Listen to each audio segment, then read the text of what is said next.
Olá, sejam bem-vindos a mais um vídeo do resumo da semana do Política do Bom Senso, com transmissão simultânea no canal do Ricardo Rous.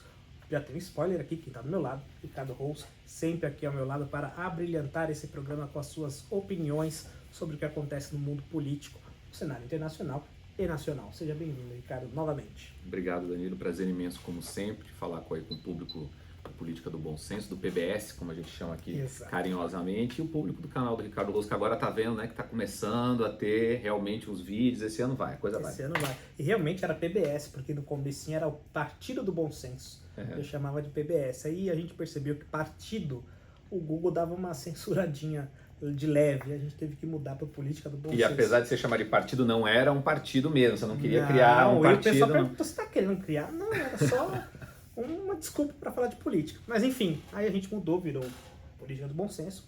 Mas as pessoas são as mesmas, estamos aqui sempre, toda semana, trazendo informação para vocês. É isso? É isso. Então vamos começar as notícias aqui, porque apesar de serem poucas, elas são robustas. Acho que dá para discutir bastante coisa aqui em cada uma delas. Vocês podem se lembrar do último resumo da semana, quando falamos do Benedito Gonçalves, o ministro do STJ, que também foi ministro do TSE, e o filho dele foi pego lá, não foi pego, apareceu num vídeo ostentando marcas de alto valor. E eu comentei, Ricardo, aqui é o alto funcionalismo do poder público, né? A elite do funcionalismo público, porque juízes recebem muito. Pois bem, nessa semana nós tivemos uma notícia, aqui eu vou ser sincero, não foi essa semana, foi semana passada, mas a repercussão dela se deu agora, por isso eu coloquei ela aqui no comecinho. Em 2017, eu vou falar que aconteceu porque o CNJ já julgou como se tivesse acontecido, tá? Mas é uma alegação, não sou idiota, não quero levar processo de ninguém. Mas, segundo as informações do CNJ, uma juíza teve o filho preso por tráfico de drogas lá no Mato Grosso. E segundo as informações, ela colou lá no presídio, escoltada de polícias, dizendo que o menino tinha que ser solto, né? A prisão tinha que ser relaxada para que o filho fosse para uma clínica psiquiátrica, né? E aí o pessoal falou, mas pô, nem é a juíza do caso, até porque se caísse para ela, ela tinha que se declarar impedida, por motivos óbvios, é o filho dela. Mas enfim, ela colou lá com viatura, polícia, carro funcional, falando, tem que soltar o menino. O cara do presídio lá se sentiu com a gente e soltou. E isso teve uma repercussão naquele momento. Quando um juiz comete uma falha grave, ele é processado no CNJ, Conselho Nacional de Justiça. Então, em 2021, ela foi afastada, a juíza Tânia Garcia foi afastada e recebeu uma punição horrível. Ela foi aposentada e vai receber os vencimentos integrais sem fazer nada em casa. Aqui eu já tenho uma revolta, mas continua. Segundo as informações do portal de transparência, no ano passado, em 2023, a juíza tinha recebido R$925 mil. Dá aproximadamente R$77 mil por mês, né, mensalmente. R$77 mil. Aí, você que é um pouco mais esperto, vai falar, mas tem um teto constitucional que diz que ninguém no funcionalismo público pode receber mais do que o ministro do STF, é isso? Exatamente. Que recebe mais ou menos R$41 mil. Fala, uai, então como é que o teto é 41 e alguém recebe 77? É porque alguns funcionários da alta elite, recebem os chamados penduricados, verbas indenizatórias. Então, não é o caso aqui, mas imagina um juiz que recebe auxílio moradia, auxílio refeição, auxílio creche, auxílio não sei o quê, e todas essas verbas não são contabilizadas para esse teto. Então ela recebe o salário de 36 mil reais, que é o valor do salário do magistrado lá de Mato Grosso do Sul, mais esses adicionais, né? Quando eu falei para você, Ricardo, esse é o alto funcionalismo, e também comentei aqui, ó, artigo 93, eu perdi aqui, mas é o artigo 93 da Constituição Federal, que diz que é o STF quem deve legislar sobre o assunto, de modo a regulamentar a nova, eu tô chegando, 93. Lei complementar de iniciativa do Supremo Tribunal Federal disporá sobre o Estatuto da Magistratura, observando os seguintes princípios. Então tem a LOMAN, Lei Orgânica da Magistratura, da época do regime militar / ditadura militar, como você melhor entender, que diz que quando um juiz cometer alguma ilegalidade, ele é aposentado mas recebendo tudo. O Supremo, em 88, teve essa obrigação, mas até agora nada. Então continua com a lei antiga. É isso aqui, ó, que a gente tem que combater. Quando a gente fala de reforma administrativa, não estamos olhando o professor que recebe lá o salário de 3, 6. É essa galera aqui, porque eu tenho certeza que eu, você, ninguém quer ficar trabalhando para pagar o salário de alguém que não está trabalhando. Né? Ela está ainda afastada temporariamente, porque ainda cabe recurso, etc. Mas por enquanto ela não está exercendo a atividade dela, está sendo muito bem remunerada para ficar em casa. Causa essa rebeldia, Ricardo, é só minha ou outras pessoas também compartilham? Ou é do jogo? Tem futuro um negócio desse aqui? Porque tá lá teto constitucional. E é mais ignorado possível desse teto constitucional. Tem jeito da gente consertar isso aqui? Danilo, eu acho que a tua revolta é a revolta de quem está assistindo a gente nesse momento, é minha revolta, é a revolta de todos que a gente conhece. Muitos de nós estão nessa caminhada pela reforma, chamada reforma administrativa, que era para mexer nisso. Eu tô indo um pouco além, eu acho, já falei isso em alguns programas que participo, inclusive na Jovem Pan, onde estou sempre, acho que já falei aqui no PBS, em reuniões, em eventos, em palestras. Nós precisamos de uma nova Constituição da República Federativa do Brasil. Nós precisamos fazer um novo pacto da nossa federação, um novo contrato social necessário que a gente faça aqui, porque para mim está muito equivocado a nossa Constituição. Já passou, lá ela foi desenhada no modelo de um jeito que para mim, enfim, talvez para o momento tenha sido certo, já tem 35 anos, né? Ela foi idealizada logo depois que nós saímos ali do regime militar, então teve uma pressão por garantias de direitos muito amplas, sem necessariamente vir acompanhadas de determinados deveres. Essa é a minha opinião. Então, para mim, a gente tinha que reformular a Constituição da República Federativa do Brasil. Chamar uma nova Constituinte, não esse Congresso que está aí, que eu acho que ele nem tem, na maioria dos parlamentares, nem capacidade intelectual para discernir sobre isso. Estão lá eleitos por um motivo X da vida, ok? Mas se chamar, talvez, uma Constituinte de pessoas notáveis no Brasil, enfim, começarmos a pensar nisso. Dito isso, que eu acho que a gente deve fazer uma nova Constituição, e isso ainda não acontecendo, eu acho que a reforma administrativa é mais plausível. Porque isso que você relatou para nós aqui, Danilo, se você leu, de uma pessoa que está sendo julgada por ter favorecido o filho. Olha só, a pessoa cometeu um delito. Ela é juíza. Cometeu, estando tudo correto, e eu imagino que o CNJ não vai falar bobagem, pelo menos é o que eu quero acreditar, a pessoa cometeu um delito. Como é que alguém que comete um delito, ela tem direito à aposentadoria? Até ok, eu sou um pouco mais radical aí, Se ok? fosse só os 36, eu entenderia, porque é o que é exatamente o que eu ia chegar. Eu até sou um pouco mais radical. Se cometeu um delito, um crime, é rua sem direito a nada. Essa é a minha opinião. Porque o mínimo que a gente espera de alguém, de um juiz, de um magistrado, é que siga a legislação, que siga a lei. Alguém que vai além disso, foi pego, tem que ser punido severamente para servir de exemplo. Ok, mas eu entenderia se ela recebesse os 36 mil de salário e acabou, seja afastada. Ela ainda está lá afastada, cabe recurso, mas recebesse o salário. Agora, o porquê que alguém que cometeu, teoricamente, um crime, que está afastada das suas funções, recebe um auxílio moradia, recebe um auxílio creche, o que seja de bônus, que é uma maquiagem. A realidade é essa. Você falou muito bem, Danilo. Na verdade, não tinha nem o que eu falar, estava irretocável a sua fala. É uma maquiagem para receber acima do teto estabelecido pela Constituição da República Federativa do Brasil. Isso não acontece só no Mato Grosso do Sul, não. Isso acontece no Brasil inteiro. Quando a gente fala de reforma administrativa, que a gente precisa rever isso, é justamente isso. Não é o servidor público de médio e de baixo escalão, como a gente chama, onde estão a grande maioria dos servidores públicos e, na sua grande maioria, trabalham muito, faz a sua parte pelo país.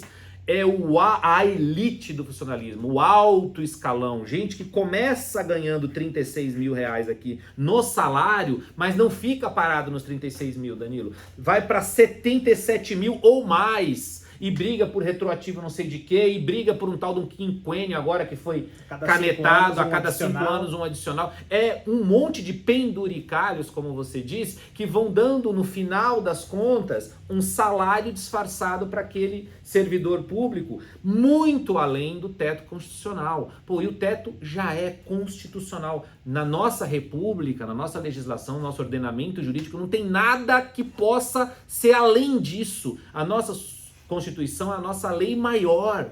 Então, se está na Constituição, se o legislador lá atrás, e olha que eu falei aqui que eu acho que o legislador lá atrás, o constituinte, quando fez essa Constituição, estava com um sentimento de benesse, de bondades exacerbado. E ele lá, nesse sentimento exacerbado, já colocou um teto, que é o teto de um ministro do Supremo Tribunal Federal. E aí vem o jeitinho brasileiro de ser e dá essa pernada em toda a sociedade. O alto funcionalismo público dá um rombo de bilhões de reais ao povo brasileiro, um povo que não tem saneamento básico, um povo que não tem saúde, um povo que não tem educação, e o alto funcionalismo tem. E aí no fim do dia, a gente assiste vídeo de blogueiro na internet pegando marcas de altíssimo custo no pé de filho de ministro do Supremo Tribunal de Justiça, Superior Tribunal de Justiça, que se a gente fosse olhar pelo salário, que eu até falei isso aqui no Política do Bom Senso... Que você postou hoje, por exemplo. Exatamente. Só para não ficar... Isso. Tribunais do Brasil custam 3 vezes mais do que a média global e consomem 1,6% do PIB desse tesouro. Quer dizer, 1,6% do PIB do orçamento que nós temos no Brasil. E ele custa até 3 vezes mais do que custa em outros lugares do mundo, que eventualmente esses lugares do mundo são mais ricos do que o Brasil. Uma justiça mais eficiente. Não faz sentido o que a gente está falando aqui. Enfim, nós precisamos de uma reforma administrativa urgentemente para, de alguma forma, colocarmos de fato o teto constitucional em prática. Porque hoje não existe, hoje é uma teoria o teto constitucional. Está na Constituição, mas como várias outras coisas, não funciona exatamente assim. O brasileiro consegue dar aquela pernada na Constituição e sigamos à frente aí. Mas isso precisa acabar. Porque o Brasil precisa ter saneamento básico, precisa ter atendimento. Quem gosta do Sistema Único de Saúde, que é um sistema que serve de exemplo para outros países no mundo, quer ter uma saúde de qualidade. Quem sabe que o Brasil tem vários gargalos de infraestrutura e esses gargalos precisam ser resolvidos. Senão, a gente vai continuar como a gente está por muito tempo, patinando, dando voos de galinha, sendo o país do futuro por um futuro muito mais longo. 2 observações aqui. Não é só o judiciário. E isso, bom, bem observado. Tá? É verdade, né? Estamos pegando um exemplo aqui do judiciário, mas serve para o funcionalismo de maneira geral, no poder executivo, no legislativo e no judiciário. Eu vou falar da PGR, parece que é judiciário, mas o MP está fora do judiciário, tá? Mas ano passado, o Augusto Aras também deu uns reajustes lá, inclusive eu fiz um vídeo sobre o caso, depois eu vou colocar ele aqui na descrição, no comentário fixado, que o Augusto Aras também autorizou uns pagamentos aí acima do teto justamente por conta desses a mais, né? E o melhor de tudo, toda a verba que é chamada de indenizatória, por exemplo, auxílio moradia, creche, essas coisas, elas não são contabilizadas para fim de imposto de renda. Pô, ainda tem essas coisas, né? Dá uma revolta. Livre. Livre. Só para ilustrar o que o Danilo falou de que não é só no judiciário, no legislativo a gente não tem esse... Cada um dá o seu jeitinho aqui no Brasil, os poderes, né? No legislativo não tem isso. Mas um deputado federal, por exemplo, ele tem um negócio chamado verba de gabinete, que é um valor para ele usar para contratar funcionário, ele tem cota de gasolina, ele tem auxílio paletó, ele tem auxílio moradia, ele tem auxílio viagem. É um cidadão, um deputado federal ou um senador, por exemplo, só para pegar o Poder Legislativo Nacional, que já sai nos 41 mil reais mais ou menos. Já está ali com o ministro do Supremo Tribunal Federal. Então já tem esse de salário. Aí se ele faz uma hora extra no Congresso, ele ganha mais. Se ele vai um dia hora extra, que às vezes as votações vão para dentro da noite. Danilo, é surreal. Mas é esse o jeitinho que eles vão dando. E no final do mês, essa verba de gabinete aí, que o deputado tem, que muitas vezes vocês ouvem falar muito sobre a tal da rachadinha, ele paga para um funcionário 15 mil, mas combina com o funcionário para o funcionário devolver metade disso para ele. Então tem todo um monte de coisa, no caso da rachadinha ilegal, porque a gente tem que falar isso, inclusive, porque no caso do judiciário não necessariamente é ilegal. Tá tudo aqui dentro, conforme a lei. Exatamente, é imoral, mas não é ilegal. A rachadinha no legislativo, que acontece muito no município, no estado e na União, acontece em vários gabinetes, essa sim é ilegal. Uhum. Você comentou da hora extra aí, quando ele falta, ele não tem desconto. Ele pode faltar uma quantidade, se eu não estou enganado, são 3 vezes sem necessariamente ele informar, né? Mas ele informando o motivo porque ele faltou, não é descontado. Falta você no seu trabalho, pra mim também. Não, acontece. É surreal. Tá vendo? Vou fazer mais uma remissão aqui, é o que eu falei no vídeo passado. É igualzinho à Revolução Francesa. Você tem lá a nobreza, e depois, eu falei do clero também, e depois você tem o resto, que é a gente. Enquanto isso, aquela galera tá lá, intocável, ganhando dinheiro, comendo os brioches, e o povo sem o pão. Imagina Tiradentes como tá uma dessa e outros revolucionários. O cara perdeu a cabeça, mano. Por causa de um imposto que era 1/5, né? Não, eu fico pensando nisso, o cara perdeu a cabeça por 1/5. Imagina se ele soubesse que a carga tributária real hoje passa dos 50%. E ainda temos que bancar esse tipo de regalia do alto funcionalismo público. É importante sempre mencionar que nos países nórdicos a carga tributária é muito mais alta do que os 50%, mas você pode sair na rua sem ser assaltado. E tem todos os serviços públicos, na sua grande maioria, se a gente for buscar de fato países nórdicos, todos os serviços públicos incluído nesse processo. Você sente o dinheiro, foi 50% para lá, mas você percebe o serviço prestado pelo Estado. Aqui não. Aqui a gente tem uma carga tributária próxima dos 50%, a gente paga um alto funcionalismo como esse, a gente vê os políticos dando risada da nossa cara, viajando para o exterior, vendendo uma ideia aqui e fazendo outra lá fora, e não temos nada de retorno. Nada, educação pública é ruim, saúde pública é ruim, não, você não pode sair na rua com o seu celular que você vai ser roubado. Essa é a grande revolta. Mas enfim, nós sigamos aqui, sempre em frente. É o que nós temos para fazer. Para a próxima notícia, já na terça-feira, voltando de novo aqui, mais uma remissão ao passado. No resumo da semana passada, nós falamos de uma ação contra o deputado federal Carlos Jordi, do PL do Rio de Janeiro, autorizada por Alexandre de Moraes, porque ele teria algum envolvimento com uma pessoa que estava presente no 8 de janeiro. Essa era o mote. E aí, conforme as coisas foram... Primeiro ele conversou lá que não teve fuzil na cara dele, não, que ele tinha falado, estava na porta da casa dele. Enfim, vai continuar. Conforme as coisas foram rodando, descobriu o seguinte: o cara, na verdade, não estava em Brasília. O cidadão com o qual o Jordi manteve contato, que é um tal de... Carlos Vitor de Carvalho, que o pessoal está chamando CVC. E quem tá gostando mesmo é a CVC que tá tendo propaganda de graça. Né? Aí. Ou não, isso pode ser. Enfim, disseram que esse cara estava lá, em Brasília, no 8 de janeiro, e como eu estava conversando contigo, você tem relação. Essa era a lógica.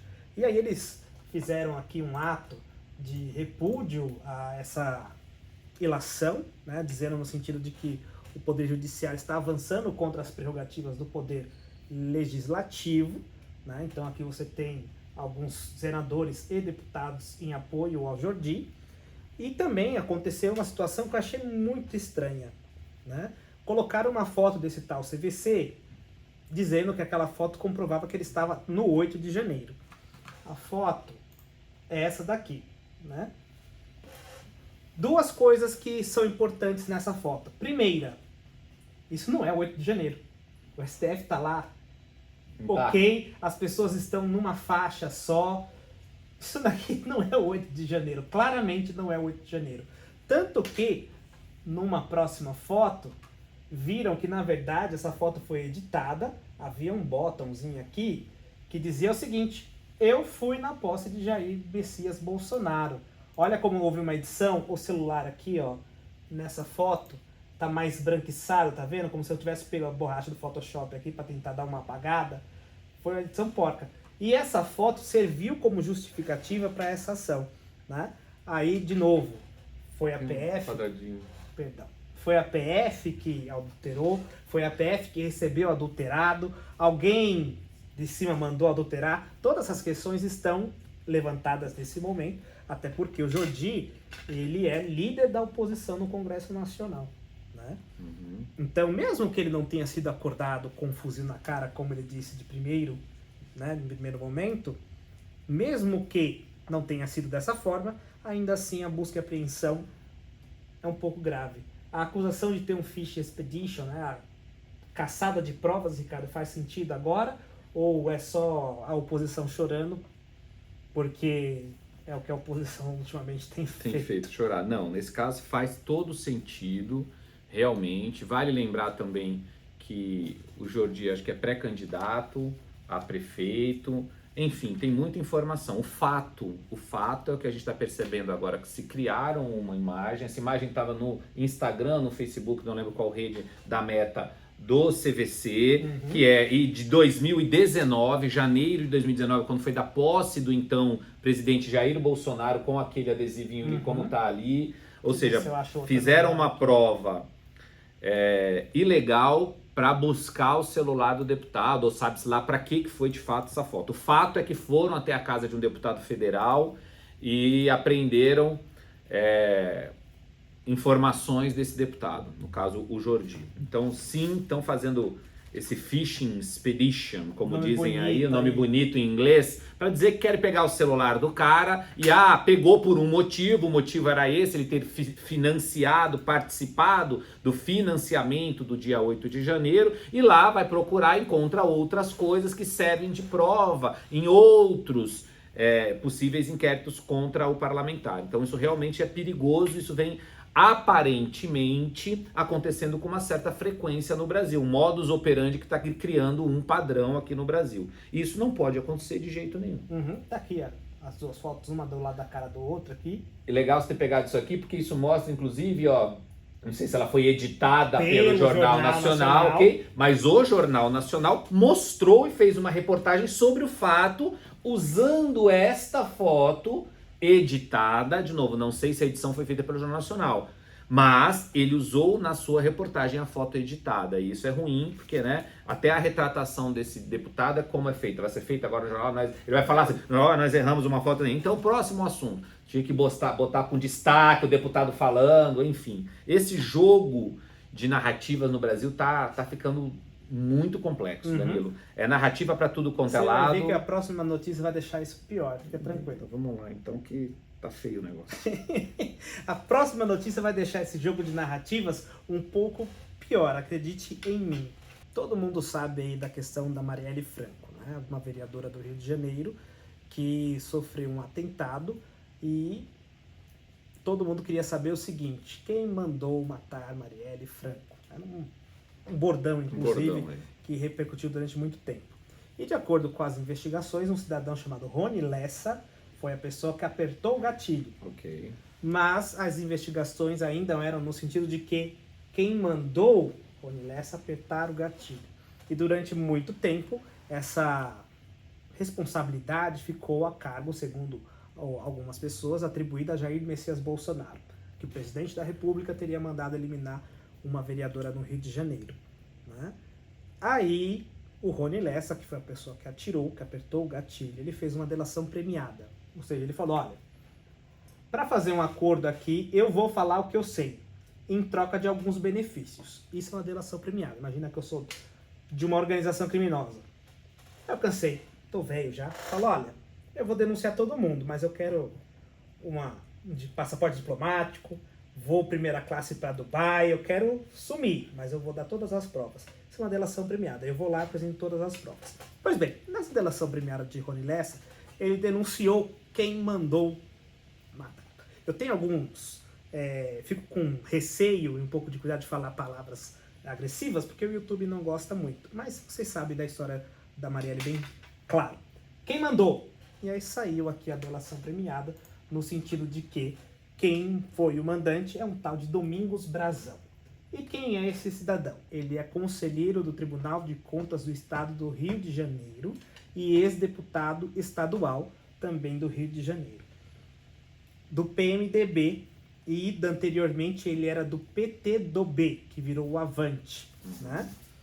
Ele falou, uai, quem é esse cidadão aí, Porque não foi o Bolsonaro? Então quem é esse cidadão?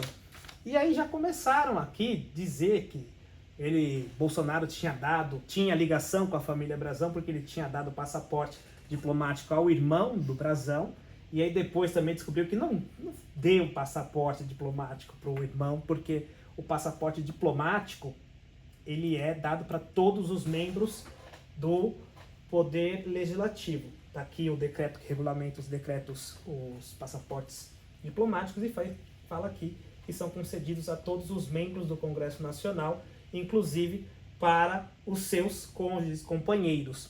Tem até uma declaração do Domingos Brazão no UOL, eu não posso passar o vídeo do UOL por motivos óbvios de direitos autorais, mas eles falam, não cria desinformação, seja honesto com seus ouvintes. Me deu o passaporte porque era membro do Legislativo. Congresso Nacional. E tem direito. Não é uma opção, dar ou não. E aí tá aquela questão. Pega Bolsonaro, não pega Bolsonaro, atribui que Bolsonaro tinha ligação, depois fala que, na verdade, tem ligação com o outro partido, que é esse cidadão aqui do meio, né? Agora ninguém quer ele, mas é uma pessoa não grata aí por ambos os partidos. Mas estão querendo atribuir um lado a essa pessoa aqui. O que foi impressionante é que não foi, de acordo com as investigações, Bolsonaro quem mandou. Aqui, rapidinho, antes de você falar, só fazer uma indignação de minha parte, que você estava falando das narrativas. Olha como a narrativa aqui é ruim. No ano passado, o Mauro Cid fez uma delação premiada. E o nosso excelentíssimo senhor ministro do STF, atualmente senador e ex-ministro da Justiça e Segurança Pública, Flávio Dino, disse que é impactante, é gravíssimo o que está lá. Enfim. Agora, quando saiu, ele falou, não, a delação... O que é delação? Delação em si não é nada. É difícil. Então você vê que conforme o réu, a justiça muda. Isso é horrível, inclusive para um ministro do STF. Então, dependendo de quem for julgado lá em cima, não vai ter o mesmo julgamento. Mas enfim, talvez agora finalmente pode se descansar em relação a esse assunto, para não ter mais que ouvir aquela pergunta: quem mandou matar Marielle Franco? Certo, Ricardo Rous? Certo. É o fim ou você acha que tem muita água ainda para passar embaixo dessa ponte? Olha, eu acho que não tem muita água a mais, não. Talvez tenha uma coisinha ou outra aí para frente, porque, enfim, depois de uma delação ainda tem um caminho, né? Mas o que você falou que mais me chama a atenção aqui, Danilo, é justamente esse jogo de narrativas importante. Porque lá atrás, a esquerda toda, uníssona, uma voz só, gritava quem matou Marielle. Descobriu-se quem pegou, depois o mandante queria, porque queria conectar. O Rony Lessa, se não me engano, morava no mesmo condomínio do que o ex-presidente da Isso, República. tinha alguma conexão com essa. Chegou-se até alguém, um porteiro, eu não lembro o nome dele, que atendeu uma ligação. Acho que quando a polícia foi lá e disse que foi o ex-presidente Jair Bolsonaro que atendeu do outro lado do interfone, depois não era, parece que o Bolsonaro estava em Brasília, não estava ali. Enfim, no fim do dia, a lógica era essa. Era conectar Bolsonaro a esse crime horrível que aconteceu com uma vereadora no Rio de Janeiro. Nunca se conseguiu conectar ao Bolsonaro. E agora surge a narrativa oposta, de que o pseudo-mandante, falo pseudo porque ainda está no processo de se provar, o pseudo-mandante do crime de fato apoiava o próprio PT, como a foto está mostrando aqui. Ou seja, aí essa narrativa vai morrendo e eles vão buscar um outro fato para vir à mídia. Fique tranquilo que não vai faltar narrativa, não. O X dessa questão agora é que ainda... Eu acho que agora tinha que crescer uma outra pergunta, já que essa foi teoricamente elucidada. Havia uma pergunta importante para a gente tentar descobrir, que ainda é algo que a gente não sabe no Brasil e que muitos brasileiros gostariam de saber. Quem tentou matar Jair Bolsonaro? Sim. Quem é que mandou 7 de setembro de um maluco qualquer dar uma facada no ex-presidente Jair Bolsonaro? É uma pergunta que nós não sabemos. Se pegou a pessoa, o maluco, não sei se é maluco literalmente, não sei se ele realmente... Mas segundo o que diz, ele tem que ficar internado, tem que ficar, é doido. Exatamente, porque não é... Enfim, não tem boas aí as suas faculdades mentais, mas alguém mandou ele matar. A mesma coisa do cara da outra história. E eu não vejo essa mesma preocupação e tal. E você, quando mostrou ali a questão do Dino, também de novo é isso, gente. A gente tinha que morar num país onde o ministro da Justiça, seja lá ele quem for, e agora é o meu xará Ricardo Lewandowski, tem a ciência de que ele ocupa um cargo público, de que ele é funcionário do povo brasileiro, recebe um belíssimo salário pelo povo para fazer um determinado trabalho. Quando o Dino estava nesse cargo, ele falou da delação de ou seja, quando alguém estava tentando entregar Bolsonaro, que Mauro Cid era ajudante de ordens de Jair Bolsonaro, ali era importante aquela delação era algo importante, um instrumento importante e que ela foi impactante. Agora que quem está delatando é um outro e delatando alguém que talvez seja mais ligado à esquerda, aí já não é tão importante, aí precisa investigar, a delação por si só não presta. Por que essas duas falas? Porque qualquer cidadão ter pontos de vista diferentes, ok. Agora, quando você ocupa um alto cargo público, não pode ter esse tipo de fala. Não pode.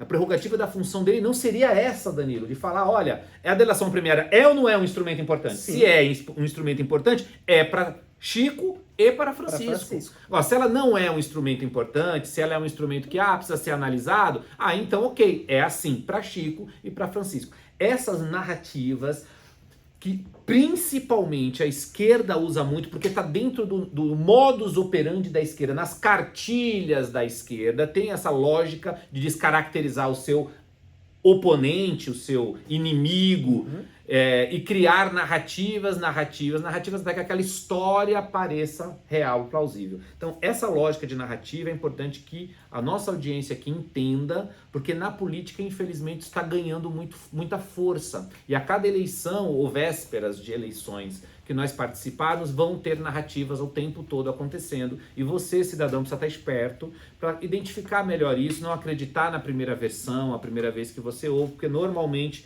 ela costuma não ser verdadeira.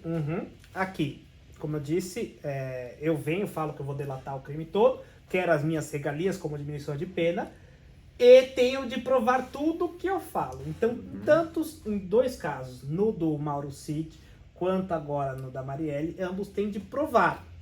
A delação em si, realmente, ela não pode condenar ninguém, assim como uma testemunha. Só falar uma testemunha, depoimento da vítima, por exemplo. Depoimento da vítima em si, só tem isso. Não se pode levar em consideração para fim de condenação, tal qual a delação premiada. Então, agora elas têm de ser provadas.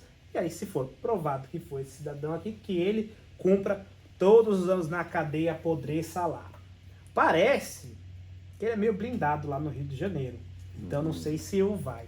Mas a minha torcida é que o Rio de Janeiro também, né, meu? Pelo amor de Cristo. Né? Ele está no TCE, ele já foi afastado do Tribunal de Contas, depois o STF manteve no cargo, enfim. É uma pessoa que está meio blindada lá no Rio de Janeiro, sabe-se Deus por quais interesses, mas de qualquer maneira tá lá. E se de novo for comprovado que foi ele que deu a ordem, que aí na minha cabeça faz até mais sentido. É alguém da política local, com alguma inimizade local, do que um presidente da República se interessar com uma questão de política pontual municipal. Tem muita investigação, mas eu já vi também alguma coisa conectada a um contrato de uma empresa de coleta de lixo, numa cidade ali na grande Rio de Janeiro ali, o que fez muito lembrar o caso do Celso Daniel aqui, numa cidade da grande São Paulo, que também foi... Santo André, se eu não estou enganado também, Enfim, no fim do dia, parece que tem um modus operandi aí, e de novo, os dois casos eram ligados à esquerda brasileira, mas vamos seguir aí e vamos acompanhar as próximas cenas, né, o deslanchar dessa história, dessa delação, a comprovação dos fatos, enfim, sigamos. Mas eu fico feliz aí que é o encerramento de um processo, porque infelizmente no Brasil o índice de solução de assassinatos é muito baixo. E se esse for um dos que forem solucionados, fico feliz porque a família, enfim, vai poder ter a justiça. Talvez não a justiça que, por exemplo, a irmã dele, que é partidária, ministra, queria. Mas pelo menos... Irmã dela, né? Perdão, irmã dela, que é a Aniele Franco, ministra da Igualdade Racial. De qualquer maneira, que se solucione e se puna quem for o mandante de fato. Continuando com uma boa notícia, ainda não, calma, boa notícia. No finalzinho do ano passado, Rio Grande do Sul, Rio de Janeiro, Belo Horizonte, lá em Minas, está com uma chuva, aqui em São Paulo, uma chuva bem considerável. Lá no Rio Grande do Sul, veio a chuva forte e derrubou uma ponte lá no Rio das Antas, no Rio Grande do Sul. Então, o governo falou, vamos reconstruir. 25 milhões para 2025 ficar pronto. A população falou, 2025? Vamos resolver isso aí, bate. Aí fizeram ali vamos dizer assim, uma vaquinha, churrascada. Uma vacona, né? Que era bem grande. Vacona, uma churrascada para levantar os fundos e construíram uma ponte por 6 milhões. E em menos de 200 dias a ponte está aqui erguida. Em valor muito inferior, 25 milhões foi o valor que o governo tinha estipulado, eles fizeram por 6 milhões e o tempo muito menos. Em vez de ser 2025, ou seja, mais de um ano aí, 138 dias foram feitos aqui. Isso é a população se juntando para resolver problemas. Aí, lendo essa notícia, não que se compare, mas eu fiz a associação. eu lembrei de um caso no Rio de Janeiro, 2021, uma situação semelhante. Tinha um córregozinho, a população queria uma ponte. E a prefeitura falou, vamos fazer. Aí o traficante ergueu a ponte. O traficante ergueu por menos de 10% do valor que o município ia fazer. Por que essa diferença é tão grande, Ricardo, entre o valor que a prefeitura, o governo estadual ou o governo federal orça e a realidade? Com muito menos, dá para se fazer mais. Falta eficiência. Isso é só um retrato da ineficiência do nosso país. Danilo, eu queria falar palavras aqui, mas eu acho que o YouTube não vai gostar das que eu vou usar, mas que com certeza o cidadão que está nos acompanhando aqui, ele está falando essas palavras por mim aí. Então eu vou usar palavras bonitas aqui. Vou dizer que essa é uma das maiores provas da ineficiência do Estado, da ineficiência da gestão pública. Porque, olha só, a sociedade se unir e pagar para que algo aconteça no coletivo é exatamente para isso que existe o Estado.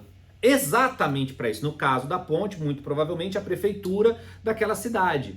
Ou seja, a Câmara de Vereadores, o Poder Legislativo, o Poder Executivo, o prefeito, eles estão lá recebendo um salário para fazer esse trabalho que os moradores da cidade se reuniram, porque o poder público ia atrasar muito, ia ser muito caro, e se reuniram e conseguiram fazer.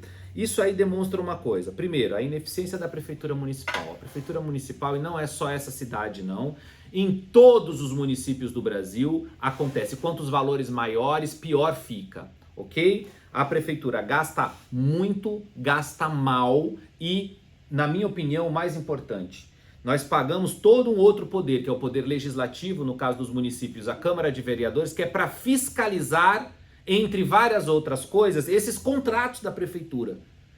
E eles não fazem, porque isso aqui é o que o povo descobriu, porque eles fizeram a ponte. Se eles não tivessem feito a vaquinha e todo o esforço que aquela comunidade fez para poder fazer a ponte, porque ela realmente impactava na vida dessas pessoas, eles precisavam muito dessa ponte, e aí você vê a falta da urgência por parte da prefeitura, eles nunca saberiam.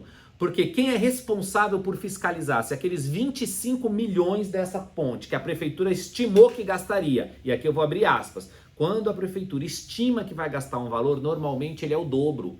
Porque ao longo de um contrato, Danilo, ele vai sendo aditado, vai aparecendo dificuldades, a prefeitura faz uma licitação, contrata uma empresa por um valor, vamos supor que seria esses 25 milhões. Aí ao longo desta construção, ao longo da construção da ponte, vão aparecendo outros problemas, a empreiteira vai lá e recorre e pede aditamento à prefeitura. Eu estou simplificando aqui, mais ou menos é isso. Então algo que era estimado em 25 milhões vai para 35, 45, 50 milhões. A licitação mesmo, e então você tá então vai seguindo, e o tempo que era 2025 vai 2026, isso vocês que estão nos acompanhando aqui, como todos nós sabemos, acontece em diversas obras públicas, de prefeituras, do governo do estado e também do governo federal em todos os lugares do Brasil. Aquela placa lá, aquela obra que não acaba nunca, parece que é sem fim aquela obra e os valores que vão mudando ao longo do tempo. Só que dentro desse sistema, Danilo, olha, para surpresa de ninguém, nós pagamos uma galera para fiscalizar esses contratos. Olha, por que 25 milhões de reais numa ponte? É esse realmente esse valor? Realmente é isso? Qual a empreiteira que está sendo contratada? Será que não houve um processo fraudulento nessa licitação? Eu estou dando um exemplo da ponte, que não chegou a ter licitação, porque o povo mesmo fez, mas de qualquer outra obra. Essas pessoas, no caso do município, são os vereadores. Aqui é uma cidade onde eu moro, cidade de São Paulo, onde o Danilo também mora, nós temos 55 vereadores. São pagos para, além de criar as leis, fiscalizar todos os contratos que a prefeitura estipula, para fiscalizar todos os atos e gastos da prefeitura municipal. Imagina, Danilo, isso é uma cidade pequena no interior do Rio Grande do Sul.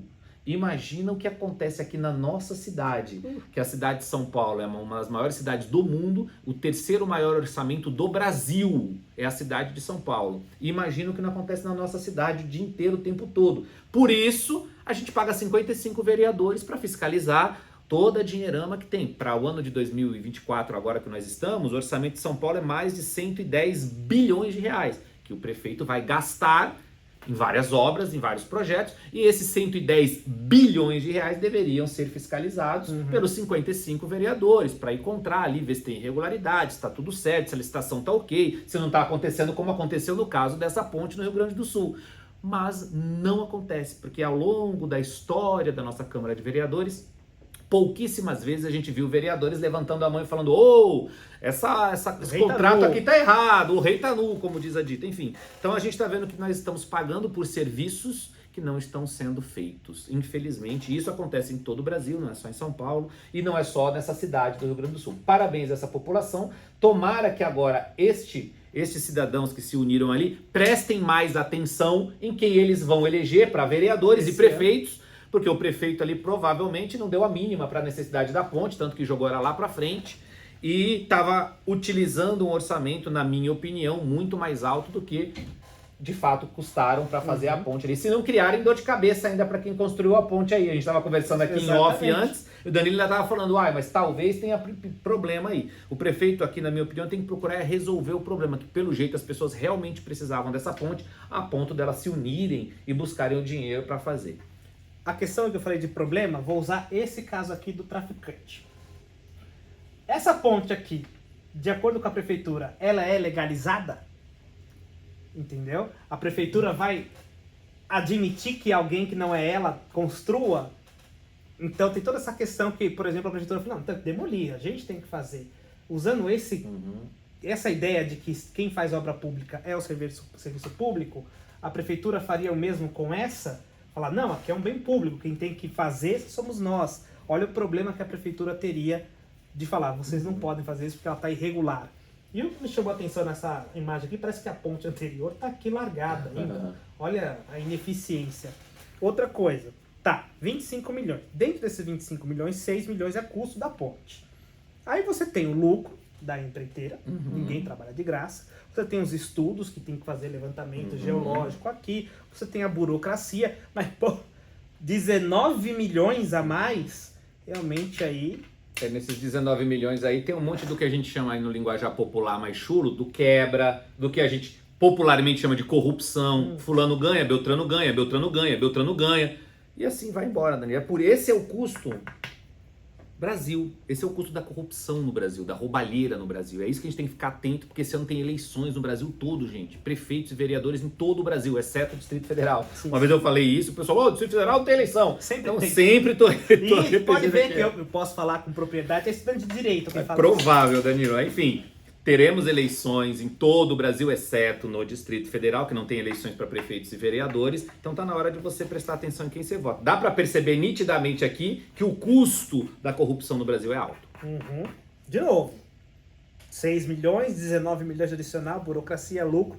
Pô, 19 é 3 vezes e alguma coisinha a mais do que o valor do bem principal. Você falou de obra parada, eu passei agora há pouco ali na Engenheiro, tem uma obra no começo ou no final, nunca sei ali na Engenheiro, é alguma coisa da polícia. É um esqueleto que está há anos, só tem as vigas em cima assim, parado. E eu vi exatamente uma placa lá: não, 2021 vai reformar tal coisa. A gente já está em 2024, nada acontece. A realidade, como você falou, todo mundo vê aí. Essa seria mais uma das pontes que seriam entregues em 2025. Aí chegar 2025, ia dar uma segurada até 2026, porque é ano eleitoral, vai poder fazer inauguração. E assim a gente não, o pessoal lá do Rio Grande do Sul ia se dando mal, mas boa atitude aqui de construir esta ponte, né? O pessoal anarcocapitalista ficou assim, endeusado com essa atitude. Eu espero que tenha muitas outras dessas daí também. Vamos aqui para a última notícia, rápida na verdade, para a gente entrar nas notícias rapidinhas. Né? Prefeito, esse ano, como você falou, eleição municipal. Eu já achei aqui uma pessoa precoce na minha concepção. Nós estamos no dia 20, no dia que ela lançou era dia 25 de janeiro, que foi o aniversário de São Paulo, por isso que ela lançou. A Tabata Amaral, que é deputada pelo PSB de São Paulo, ela lançou a pré-candidatura à prefeitura aqui, com o Datena do lado, o Márcio França aqui, e de forma remota o Geraldo Alckmin, que ambos todos são do PSB. A Lu Alckmin aqui. Lançou numa laje, numa periferia aqui de São Paulo. E aí eu falei: pré-candidato não é nada, gente. As pessoas estão tão precoces. Porque você é candidato ou você não é, né? Você se apresentar como pré-candidato, fazer lançamento oficial disso. Mas eu sei que tudo isso aí é para aparecer, querendo ou não, teve mídia, teve vídeo no YouTube lá com mais de 100 mil visualizações. Enfim, Mas, na minha concepção, isso aqui é tudo pré-campanha, segundo o TSE. Mas jamais o TSE vai encrespar aqui. Por outro lado, já estavam falando exatamente o que você vem falando há muito tempo. Ela está focando na galera que não quer nem Boulos, nem Nunes, né? Como dizem assim, sem direita, sem esquerda, pra frente. Isso. Acho que é esse slogan que ela quer aqui. E com o Datena. O Datena, ano passado, tem até um vídeo no canal também dele falando com o Boulos. Não sei se era uma imagem gravada que foi vazada, ou se foi aquele vazamento tipo, põe aí pra gente ver. Mas ele falando com o Boulos, sai você, candidato, e eu saio de vice. A gente vai dominar tudo. E agora tá aqui como vice da... Fala, Léo. Foi um jantar na casa do... Isso. E teoricamente um assessor... também tava lá. E foi um assessor que gravou na casa do Datena, né? Porque... né? Ele tá até de boina, um negócio do bem Boulos? informal. Na casa do Boulos. E no final das contas tá aqui colado de novo. Tudo pode mudar até comecinho de maio, comecinho de janeiro, fevereiro, março, abril, maio, exatamente. Não, começo de maio. Abril pode ser que tenha alguma mudança aí, mude para outro partido, mas eles aqui sempre disse que vai ser candidato. Eu não acredito muito, né? Mas sempre disse que vai ser candidato, chegando nos 15, nos 45 ele some. E aqui ela também tem apoio do ministro, que agora é ministro do empreendedorismo. Da pequena empresa, empresa de médio porte, do empreendedorismo. No fim do dia é ministro de quase nada, porque a pasta é vazia, não tem dinheiro nenhum. Tem uma salinha Lá em Brasília. 2 cadeiras. Ou também vice-presidente da República. Que então também tem é ministro. Desenvolvimento. Indústria e Comércio. Então, já tem aí as peças se movimentando aqui em São Paulo. Para quem diz que a eleição só começa em agosto, ela já começou agora, tá? Tem alguma coisa a falar sobre isso, cara? Danilo, não, já falei bastante sobre a Tabata. Acho que a lógica da pré-campanha é essa, é aparecer. E tá, no fim do dia, para quem precisa aparecer muito, tá certo. Ela tá buscando um espaço da chamada terceira via, porque a gente vem colocando em São Paulo, de um lado, da esquerda, Boulos e agora a Marta Suplicy, que deve fazer chapa juntos. Depois a gente tem do lado da direita ninguém. No centro, querendo abraçar para a direita, o Ricardo Nunes. São os nomes mais fortes que estão em primeiro nas pesquisas, e a Tabata vem correndo por fora. Ela pega um eleitorado, na minha opinião, venho falando isso muito, eleitorado do Ricardo Nunes. Muita gente fala, ela tá dividindo com Boulos na esquerda. Não, a Tabata não vai dividir com Boulos, muito pelo contrário, ela vai para cima. E por isso eu acho que o presidente Lula não tá fazendo grandes movimentações para abafar a candidatura da Tabata, não. Em tese, o PSB é base do governo. Veraldo Alckmin é presidente da República, desculpa. Enfim, Márcio França é ministro. Então, se o Lula de fato quisesse e tal, ele comporia, né? A gente sabe da força e da articulação do Lula, mas eu acho que eles sabem, no fim do dia ali, na pranchetinha do cálculo eleitoral, eles sabem que a Tabata pode tirar voto do Ricardo Nunes. Isso. Ela tirando o voto do Ricardo Nunes, enfraquece o Ricardo Nunes. Quem sabe até pode jogar a eleição e tirar ele do segundo turno. Eu acho muito difícil, porque o Ricardo Nunes tem um grande orçamento para gastar esse ano, tem um espaço para crescer aí, enfim, deve ter o apoio do ex-presidente Jair Bolsonaro, deve, né? Não sabemos ainda. E aí eu acho que ela não tira, a vaga do Ricardo. Mas ele chegando enfraquecido no segundo turno, com alguma diferença para o Boulos significativa, aí pode prejudicar, porque são apenas 15 dias de campanha depois ali, para recuperar essa diferença pode ser muito difícil, e quem votasse na Tabata talvez pudesse já estar mais inclinado para o outro lado. Vamos acompanhar as cenas dos próximos capítulos. Acompanhemos. Essa semana tivemos também outras notícias mais rápidas, que eu acho que não vale a pena a gente se estender tanto, tá? O presidente Lula visitou lá em Pernambuco a refinaria de Abreu e Lima, aquela refinaria que ficou super faturada, e no final das contas não mostrou para que veio, né?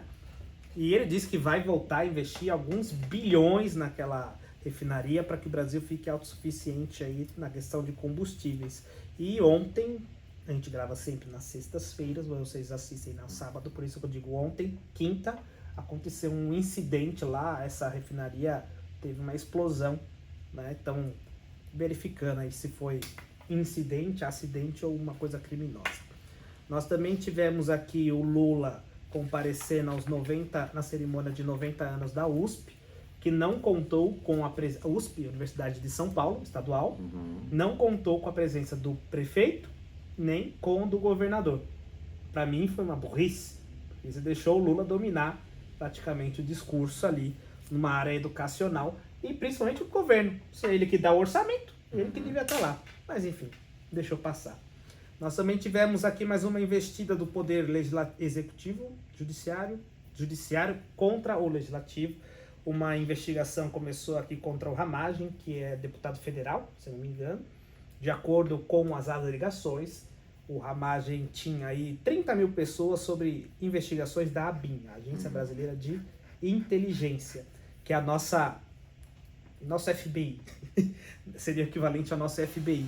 Então ele tinha ali monitoramento das 30 mil pessoas, onde vai, com quem fala, o que está falando no celular, né? E talvez isso aqui vai repercutir muito na próxima semana, trazer mais informações sobre isso, né? Para o pessoal da Cabeça de Alumínio já vão falar que só soltaram essa notícia por conta da delação do Rony Lessa para abafar, enfim, mas eu acho que ainda vamos falar mais para frente. E para encerrar, eu não vou ficar aqui querendo farmar views por esse assunto, mas eu quero trazer uma discussão que eu acho que no futuro nós vamos falar. Vocês ficaram sabendo aí do caso do padre Júlio Lancelotti. Foi envolvido ali num vídeo para saber se ele era ele ou não.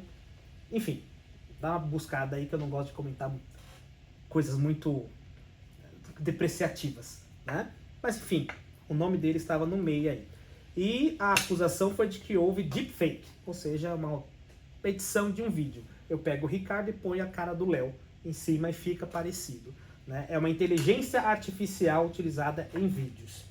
Além disso, nós também tivemos dubladores levantando a hashtag Vozes Humanas Importam, para também que o Congresso proibisse o uso de inteligência artificial no cenário aí de mídia e fonográfica. E o Pacheco disse que vai votar o projeto que regulamenta as inteligências artificiais agora já no primeiro semestre, o que me dá muito medo, porque tudo isso aqui já está regulamentado no Código Civil, né? Se você tem a sua voz, você tem, de acordo com a Constituição, direito por ela, ninguém pode usá-la para treinar uma inteligência artificial sem a sua concepção, não precisa de legislação. Mas nosso Congresso ama regulamentar aquilo que ninguém pediu. Pior que nesse caso aqui pediram. Mas ele adora se meter onde não é chamado, né? Como eu acho que a gente realmente vai falar muito sobre isso, Danilo, eu só queria dar um alerta, regulamentar algo que nem o Congresso, nem nenhum de nós ainda conhece a profundidade da inteligência artificial, qual o alcance, como. Então vai regulamentar como, de que jeito. Então talvez seja começar a discussão sobre o assunto, né? Que vai ter muita discussão, certamente, muito pano para manga aqui no PBS. Então, para você não perder o que vai ser discutido sobre a inteligência artificial no ano seguinte, 2024 já agora. Daqui a pouco, nos próximos meses, eu te aconselho, se fosse você não perderia essa oportunidade, porque ela é gratuita por tempo ilimitado.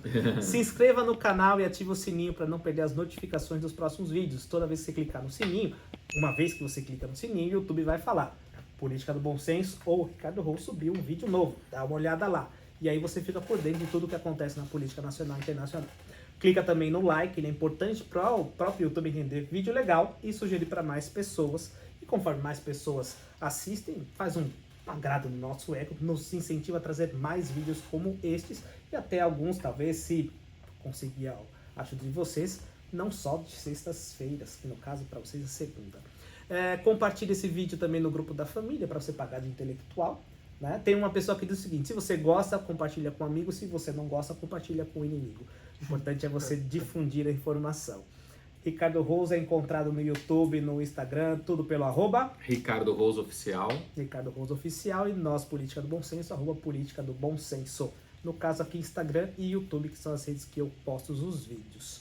Eu acredito que sejam essas informações que nós deveríamos trazer no dia de hoje. Lembrando sempre que se você quiser alguma notícia apareça aqui, manda pra gente, tanto lá no @Ricardo Rose, quanto no @Política do Bom Senso, que a gente vai fazer o máximo para trazer as informações que você quer sobre determinado assunto. Certo, Ricardo Rose? That's all, folks. That's all, folks. Essa aí é legal. Era o porquinho que aparecia no Lonely Tunes. Isso. Tem gente, o pessoal, vai saber, geração denuncia a idade. Z aí, millennial, não vai saber. Perna longa, isso, talvez vocês tenham. E olha lá. Mas, gente, that's all, folks. Por isso, hoje é tudo pessoal, como aqui, né? Nos vemos no próximo vídeo. Um grande abraço e até o próximo vídeo. Tchau, tchau. Valeu.